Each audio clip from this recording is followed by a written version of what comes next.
Con su Biblia en Lucas, en el capítulo 9, queremos leer unos versos del 10 al 17. Yo compartí esta reflexión con los hermanos esta mañana en la congregación en Manatí, y mientras estaba haciendo algunos apuntes para poder compartir la reflexión para que se entendiera, comencé a escribir en el título. Y yo dije, no es que yo me estoy adelantando a los tiempos, pero me salió escribiendo el tema de la reflexión, respuesta para el 2010. El Señor, pero ya estamos en noviembre, yo no quiero estar como esa gente que desde el 30 o del 20 y pico de octubre comenzaron a decorar las casas para Navidad. Pero cuando estaba sumergido en la reflexión que vamos a tener en esta noche, me convencía más de que sí, la Escritura nos da una guía para nosotros poder responder al 2010, al año que ya se acerca. Lucas capítulo 9, verso 10 al 17. Dice la Escritura: la gloria de Dios Padre, Dios Hijo y Dios Espíritu Santo. Vueltos los apóstoles, le contaron todo lo que habían hecho, y tomándolos, se retiró aparte a un lugar desierto de la ciudad llamada Betsaida. Y cuando la gente lo supo, le siguió, y él les recibió y les hablaba del reino de Dios, y sanaba a los que necesitaban ser curados. Pero el día comenzaba a declinar, y acercándose los 12 le dijeron: despide a la gente para que vayan a las aldeas y campos de alrededor y se alojen y encuentren alimentos, porque aquí estamos en lugar desierto. Él les dijo: dadle vosotros de comer. Y dijeron ellos: no tenemos más que 5 peces y 2 pescados, a no ser que vayamos nosotros a comprar alimentos para toda esta multitud. Y eran como 5,000 hombres. Entonces dijo a sus discípulos: hacedlos sentar en grupos de 50 en 50. Y así lo hicieron, haciéndolos sentar a todos. Y tomando los 5 panes y los 2 pescados, levantando los ojos al cielo, los bendijo y los partió y dio a sus discípulos para que los pusiesen delante de la gente. Y comieron todos y se saciaron, y recogieron lo que les sobró, 12 cestas de pedazos.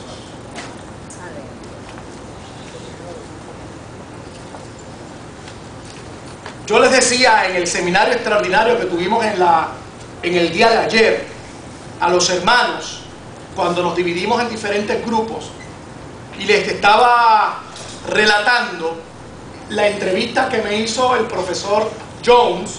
Él no está en Puerto Rico ya, cuando comencé mis estudios en el Seminario Evangélico de Puerto Rico. Y el profesor Jones me dijo que hablara con relación a la iglesia. ¿Qué es la iglesia para ti? Y yo comencé una disertación sobre lo que era la iglesia del Señor.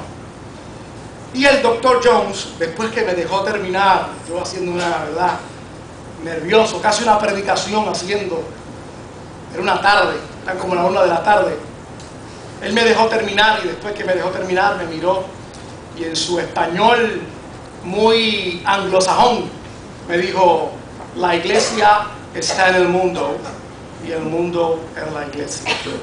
Entonces yo dije: aquí me colgué, aquí no me van a dejar entrar, porque todo lo que yo le había dicho precisamente era como que no iba con eso que él me estaba diciendo. ¿Y qué yo les quiero decir a ustedes ante esto? Cuando nosotros vemos siempre este pasaje, el pasaje de la alimentación de los 5,000 o el de los 4,000, porque muchas veces creemos que es un solo milagro que Jesús hizo para alimentar a multitudes, y no. lo realizó varias veces. Las escrituras recogen dos. Una que alimentó a 5.000 y otra a 4.000. Pero siempre que vemos esto, se nos pega del mundo el concepto farandulero. ¿Qué es eso? Pues que solamente vemos el milagro nada más. Vemos la espectacularidad de ese proceso extraordinario de poder Jesús alimentar a más de 5.000 personas. Porque solamente eran 5.000 hombres los que habían contado. Niños, mujeres, esta gente sin vergüenza no los contaban. Y entre todos entendemos que eran como 8.000 personas. Así que siempre nos llama la atención este concepto, ¿no? La espectacularidad de ese milagro. ¡Wow! 8.000 personas fueron alimentadas de la nada. No había Kentucky Fried Chicken, Fuentes Barbecue, Nieve Barbecue, etcétera, etcétera. De la nada fueron alimentados. Y eso nos llama la atención. Sin embargo, cuando nosotros analizamos el pasaje y cuando nosotros vamos un poquito atrás y tratamos de buscar el contexto de lo que estaba pasando aquí, nos encontramos con dos cosas. Uno, Mateo y Lucas nos relatan lo siguiente: que este milagro estaba aconteciendo momentos después que Juan el Bautista había sido asesinado. Por lo tanto, la espectacularidad del ministerio, de lo que Dios venía haciendo, ya no recaía en Juan el Bautista, ni en los discípulos de Juan el Bautista, sino recaían en las enseñanzas de Jesús y, en segundo lugar, en la comisión de los apóstoles, de los discípulos, que Mateo y Lucas recogen muy bien. Es decir, Jesús había comisionado a sus apóstoles y a sus discípulos, y en adición a eso, ahora los discípulos de Juan tenían que convertirse en discípulos de Jesús. Y en ese trasfondo, cuando usted lo mira, este pasaje, entonces usted le quita la espectacularidad de los milagros y comienza a ver otras cosas. Comienza a ver una respuesta que Jesús quiere provocar en los discípulos, que a nosotros, como discípulos de Él, nos sirve para responder al 2010. Y en algo particular es que esta respuesta que vamos a encontrar en este pasaje se da en momentos bien estresantes.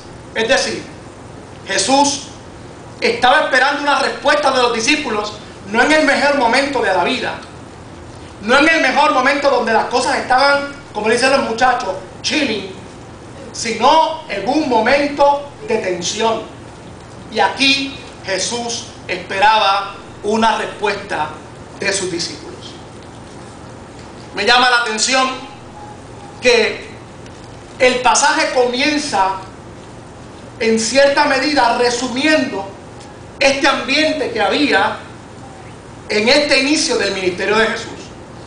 Porque recoge que la gente seguía a Jesús a tropel, era lo novel. Así que los discípulos de Jesús y Jesús estaban llenos de trabajo, es decir, estaban saturados por las responsabilidades que ellos tenían que asumir. Y dice los primeros versos que acabamos de leer en el verso 10, que cuando la gente entonces vio a Jesús, corrieron detrás de él. Ya Jesús los había atendido. Sin embargo, Jesús quería tener un momento de break con sus discípulos ante el ambiente de tensión, ante las responsabilidades que muy bien estaban llevando los discípulos. Y Jesús quería apartarse un lugar para orar y pasarla bien con sus discípulos.